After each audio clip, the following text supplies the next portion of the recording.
ఆయన పేరే రావణాసురుడు. నవ వ్యాకరణ పండితుడు రావణాసురుడు, మామూలు వ్యక్తి కాదు. కానీ అటువంటి పండితుడు శివయ్య ఇల్లు గృహప్రవేశం చేయాలి. శివయ్య 10,000 సంవత్సరాల తపస్సు చేసి దర్శనమియ్యని శివయ్య ఎవరి కోసం ఇచ్చిండు? భార్య కోసం. తప్పది, ఎవరైనా వినాలే. అప్పుడు ఆ అమ్మ కోసం ఒప్పుకొని రావణాసురుని పిలిచిండట.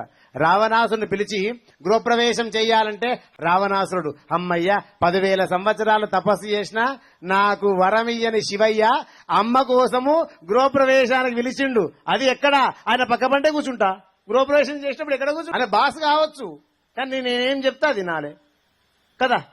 అలా గృహప్రవేశం చేసినాక గృహప్రవేశం చేసినంతసేపు ఒకటే మనసులో మెరమెర పెట్టుకుండట, ఈ శివయ్యకు ఇంత పెద్ద భవనం అవసరమా, ఇంత పెద్ద ఇల్లు అవసరమా అని ఆనందపడుతూ సంతోషపడుతూ పూజ అయిపోయిన తర్వాత దక్షిణ లేకపోతే మోక్షం ఉండదు కదా, నువ్వు దక్షిణ తీసుకో అమ్మ నేను వెళ్ళొస్తానమ్మా అని పార్వతమ్మకి అడిగితే, ఎక్కడ వెళ్తావయ్యా? ఆగో నాథా. నాథా ఎవరు? పరమేశ్వరుణ్ణి. నాథా